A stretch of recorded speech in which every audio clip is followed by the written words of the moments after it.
Para as falas e as pausas de hoje, eu trouxe uma questão que é a seguinte: por que que nós cometemos sempre os mesmos erros? Assim, fazemos coisas na vida, de repente a gente fala: "Ai, nunca mais eu vou entrar nessa situação, nunca mais vou fazer isso", e de repente tá a pessoa lá novamente cometendo o mesmo erro, mesmo comportamento, mesma situação, principalmente as mais delicadas na vida. Por quê? Tá? Pausas com presença, olhos fechados. Virou uma fórmula agora, né? Antes de começar, eu tenho falado isso. Legal.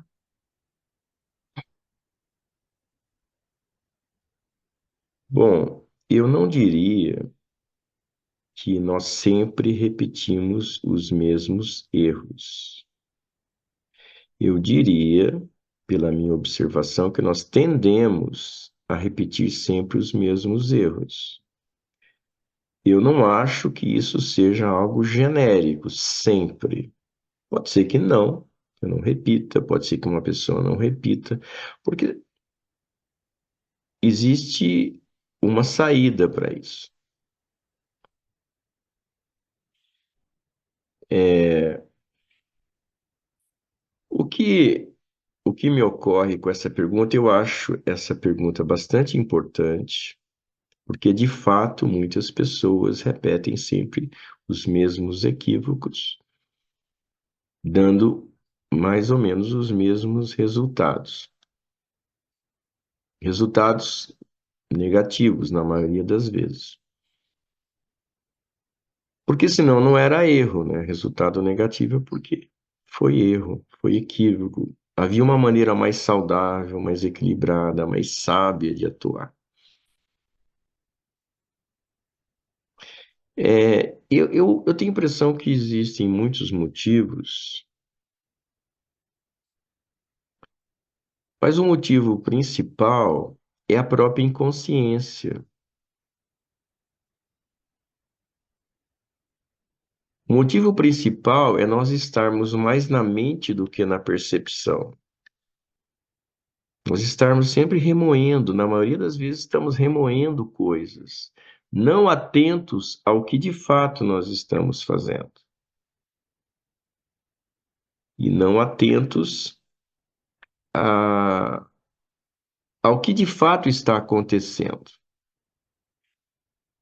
Então, para mim, a inconsciência é a grande causa. Eu tenho uma conhecida que ela tem essa característica e uma reclamação muito grande dela mesma em relação aos erros que ela fez no passado. Ela fica se lamentando, se lamentando, se lamentando pelos erros que ela repete e que ela fez no passado e que ela repete. Para quem está de fora, fica óbvio, porque, olha, veja bem, é óbvio. Por que que ela fez determinado equívoco? Porque naquele momento em que ela fez besteira, ela estava inconsciente, ela estava no automático, ela estava respondendo a uma carga emocional sem uma atentividade que desencadearia um equilíbrio, uma percepção da realidade. Ela não estava vendo a realidade tal qual ela é, ela estava vendo a realidade distorcida pelas suas ideias. Isso é inconsciência. Isso é prevalecer o modo ruminando sobre o modo percebendo. Certo. Então, por ela prevalecer o modo ruminando, ela não percebe a realidade, então as suas ações são em funções das suas ruminações e não em funções das suas percepções. Portanto, não dá certo, não encaixa com a realidade. Muito bem, ela estava inconsciente. Só que, olha como é óbvio. A pessoa hoje, ela está se lamentando pelo que ela fez no passado. O que isso leva? Leva a uma inconsciência hoje. Leva de novo a um processo de ruminação, leva de novo a um processo de não percepção das coisas como elas são. Então, o próprio lamento, isso é um exemplo, o próprio lamento das besteiras que ela fez no passado, a própria a culpa, as próprias acusações, tiram ela da percepção da realidade, colocam ela no modo ruminando, portanto, ela vai repetir os mesmos erros. Ela vai repetir o erro básico. Qual que é o erro básico? O erro básico é estar prevalecendo o modo ruminando sobre o modo percebendo. Então, o modo ruminando sempre vai agir em desarmonia com a realidade, porque a realidade eu preciso perceber e não ruminar sobre. Então, ela repete o mesmo padrão. Ela vai cometer outro erro e vai aumentar o seu arsenal de erros que ela coleciona na vida para a próxima ruminação a respeito do que ela fez de errado, que de novo vai tirar ela da percepção da realidade, que de novo vai estar reforçando o modo ruminando, que de novo vai fazer com que as ações dela sejam em função do modo ruminando e não do modo percebendo, portanto, em desajuste com a realidade. Então, ela está perpetuando um padrão. Isso acontece com certa frequência. Ou a pessoa simplesmente age com aquilo que está acostumada a fazer. Ela está acostumada a fazer assim, responder assim, atuar assim. Parece que funcionaria, mas ela não percebe que aquilo, no fundo, não funciona, porque ela não está atento ao resultado. Ela está matraqueando coisas. E esse matraquear coisas dentro da cabeça faz com que ela não perceba o próprio resultado de suas ações. Portanto, ela vai repetir, porque para mudar ela precisa perceber o resultado. Deu certo, não deu certo. Se não deu certo, ela precisa perceber que não deu certo, perceber que não deu certo, perceber, até ela ir ajustando as suas ações para algo que dê certo. Então, o grande problema, quando comecei a história da meditação, eu ainda estava fresco, né? Porque eu trabalhava como psiquiatra. E eu cheguei a uma conclusão que eu achei brilhante para a época. O maior problema, a maior doença, a maior desarmonia do ser humano é pensar demais. Não é alguma coisa específica, essa doença. O pensar demais gera todas as outras doenças, ou pelo menos as doenças psicológicas que não têm um componente fisiológico. Porque o pensar demais faz com que a pessoa não perceba o resultado de suas ações.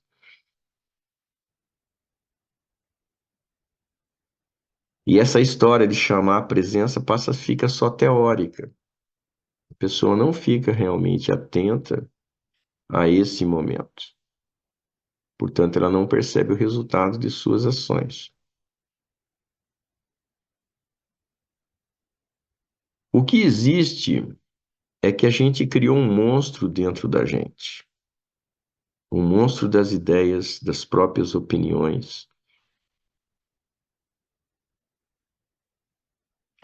Um monstro que se torna invulnerável, impermeável à realidade.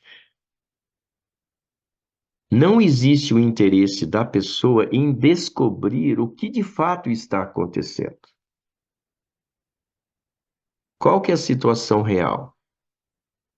O que acontece com a outra pessoa que eu estou interagindo? O que acontece comigo? Qual que é a realidade?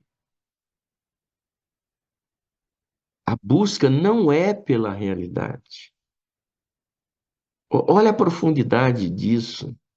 A busca não é para descobrir a realidade.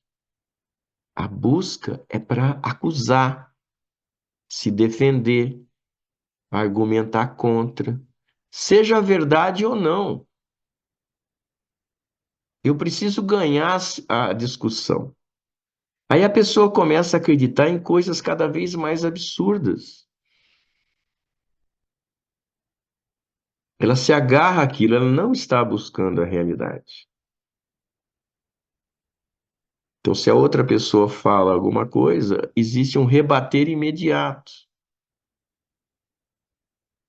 Às vezes a pessoa está simplesmente querendo dar um esclarecimento, existe um rebater imediato, ela não quer perceber a realidade.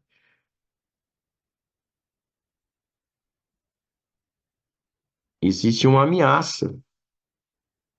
É como se as minhas ideias estiverem erradas, eu estou errado.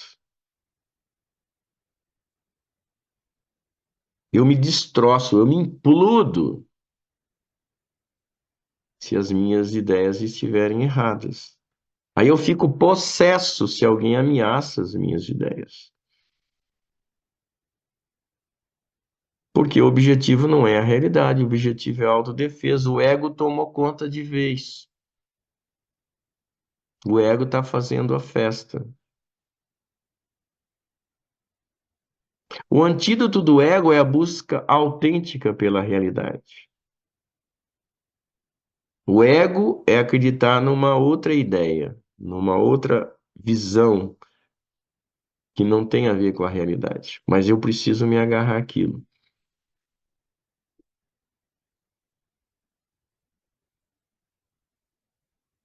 Então, me parece que uma pergunta muito oportuna para nós é se em uma discussão, um embate, uma troca de ideias, nós estamos querendo descobrir a realidade honestamente, ou nós estamos querendo defender a nossa ideia. Por isso que a gente comentou naquela história do pai do Gurdjieff que falou, olha, se alguém te ofende, você dá um tempo de 24 horas para poder verificar se o que que a pessoa falou tem a ver ou não. Porque quando a pessoa ela fala, o ego entra em ação de imediato, protetivamente. Ele não se abre a perceber a realidade, ele já rebate. E com o passar do tempo, o ego se acalma sobre aquilo, e aí existe alguma possibilidade da busca da realidade prevalecer sobre a autodefesa ou as racionalizações do ego. Então, esse é o grande desafio. Eu estou buscando a realidade ou estou buscando defender uma crença? Eu estou me identificando com aquela crença. Pode ser crenças em qualquer dimensão. Pode ser política, pode ser religiosa, pode ser pessoal, filosófica. Qualquer ideia que eu tenha sobre a outra pessoa se tornou uma crença. O louco é aquele cuja a crença está totalmente impermeável à realidade. Totalmente impermeável. Não existe possibilidade de abertura à realidade. Aí o cara sai cada vez mais da realidade. Ele sai cada vez mais do parâmetro do que de fato acontece. Aí é uma realidade outra que ele cria.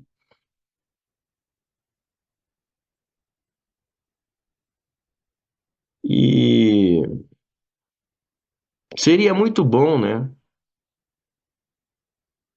que a meditação, como num passe de mágica, fazesse com que a gente dissolvesse o ego e estivesse aberto à percepção da realidade, abrindo mão da defesa cega sobre as próprias crenças. Seria muito bom que isso acontecesse, como num passe de mágica. Mas a realidade é que muitas pessoas não estão abertas à meditação, isto é, não estão abertas a se tornarem mais conscientes da realidade. Simplesmente ponto final. Não está afim. E não tem o que fazer, não tem o que fazer. E mesmo uma pessoa que está afim, ela nunca está afim 100%. A não ser em casos absolutamente excepcionais que acontecem muito, muito, muito raramente.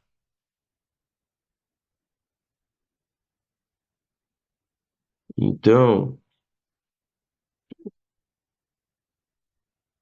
esse processo, né, da intenção de perceber a realidade é um processo que vai ganhando forças aos poucos, a meu ver, na minha experiência. Porque o ego está vivo. Mesmo quem começa a meditação não vai dissolver o ego. Vai demorar muito, em geral, para ele dissolver um pouco o ego, ir dissolvendo.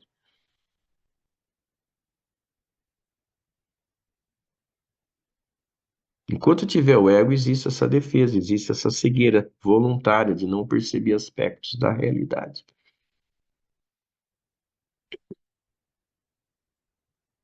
Então, eu acho que o primeiro ponto é tentar identificar o quanto que eu sou defensivo, o quanto que uma fala de alguém me incomoda. Normalmente, quando incomoda emocionalmente, significa que o ego está envolvido. E aí precisa dar um tempo para que ele diminua a emoção, para que haja certa abertura de perceber a realidade.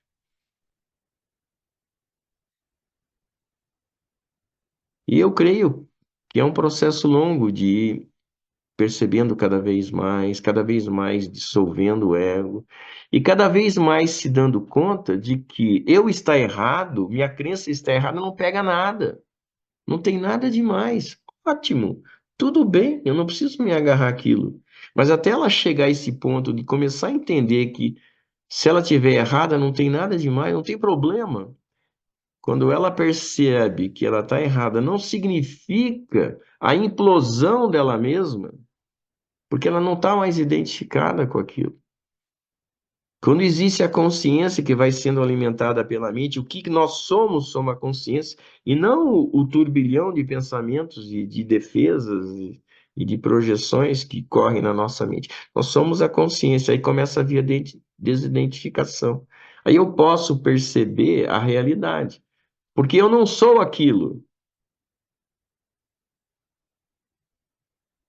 eu não sou aquela ideia, aquela crença, aquela raiva. Eu sou a consciência, e se ela realmente se identifica com a consciência em si, ela é tranquila. Quando ela é pura, ela é tranquila. O não tranquilo é o ego que contamina a consciência. Se a meditação vai crescendo, a pessoa vai ficando cada vez mais na boa.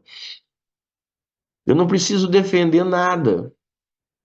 Aí, de repente, vem um impacto, uma bomba que atiram sobre a gente, aquilo não afeta, não me perturba, porque eu não sou aquilo. E eu posso avaliar mais claramente se aquilo tem ou não a ver. Eu não estou defendendo, então eu posso verificar aquilo tem a ver? Não tem a ver. Contribui para a autoconsciência.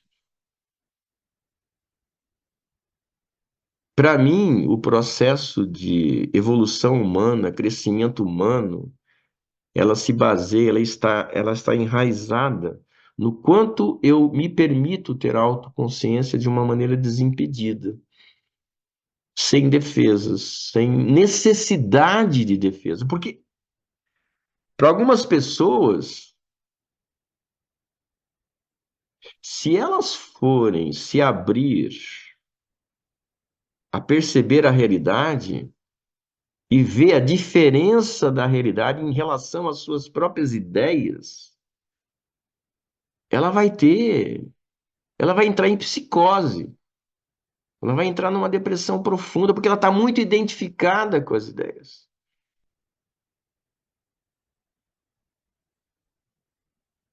O ponto é essa desidentificação. Então, se uma pessoa está muito identificada com as suas próprias ideias, eu estou percebendo isso recentemente. O melhor é ficar quieto, é não tentar mostrar a realidade para a pessoa, porque ela não tem condições de entender. E se ela entendesse, ela poderia ter um chilique, seria pior ainda. Ela não tem um alicerce preparado para a desidentificação em relação aos seus próprios ideias. Então seria por demais dolorido perceber a realidade. Então é um ato de compaixão não tentar mostrar para ela a realidade, porque primeiro que não vai dar certo, porque o ego vai defender, o ego da pessoa vai defender e vai tornar a situação mais conturbada. E mesmo se desse certo, seria uma catástrofe. Então a gente tem que considerar a gente mesmo. Existe uma certa obsessão de ficar pensando nos outros. É também um processo de autodefesa. Os problemas dos outros, a não abertura dos outros, a defensividade dos outros, o ego dos outros.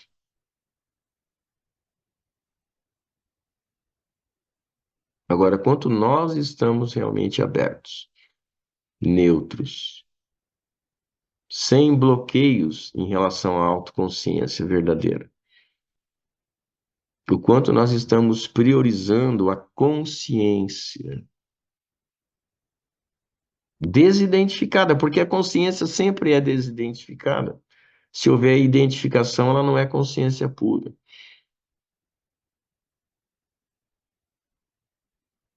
E é uma diferença enorme. Se eu estou identificado com as minhas ideias, existe uma defensividade natural. Se eu não estou, se eu sou a própria consciência, não tem por que ter defensividade. O quanto eu alimento essa consciência, o quanto eu cresço nessa identificação com a própria consciência e não com as minhas ideias, com os meus pensamentos. O processo,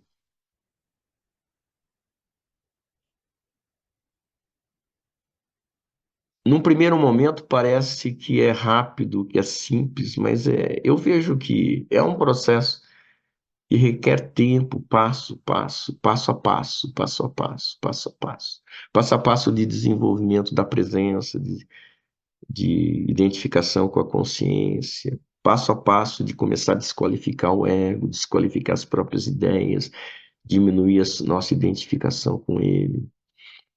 Passo a passo nessa abertura à autoconsciência. Passo a passo na não necessidade de eu me defender. Passo a passo na não necessidade de eu precisar atacar o ego como um mecanismo de defesa. Passo a passo em ficar numa boa, independentemente do que a pessoa julga ou não de mim. Passo a passo no prevalecer cada vez mais o que eu sinto de mim mesmo e não o que os outros sentem. Até que ponto eu tenho uma abertura real em relação a mim mesmo? Até que ponto eu sou honesto na minha autoavaliação? Até que ponto eu fico tranquilo, independentemente do que se passa nos julgamentos, nas projeções de outras pessoas? É um processo e que realmente eu sinto que esse chamar à presença que a meditação convida é a matriz, é a espinha dorsal dessa transformação que acontece à medida que a gente vai se identificando mais com a consciência e menos com os pensamentos.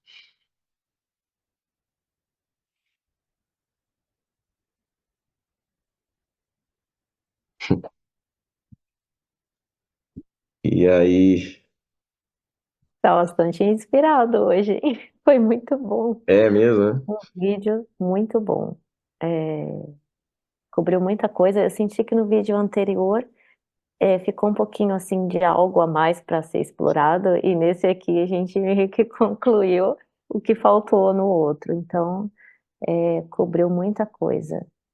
Eu achei tão interessante, é um dos vídeos que eu normalmente assisto, né, reassisto, mas esse aqui eu realmente estou me propondo a reassistir para absorver mais e entrar nas pausas e refletir em todo esse conteúdo aí, que foi bem elaborado e profundo.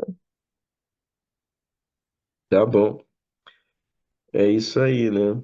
Eu acho que é porque são situações que eu estou vivendo. Ah, muito obrigada. São sempre bem-vindas as experiências pessoais, agrega muito, né? E foi muito profundo. Enfim, eu agradeço por, por ser tão genuíno e compartilhar e deixar ser vulnerável e colocar as questões de forma a, tendo a própria experiência é muito interessante. Agora faz sentido a profundidade e muito conteúdo,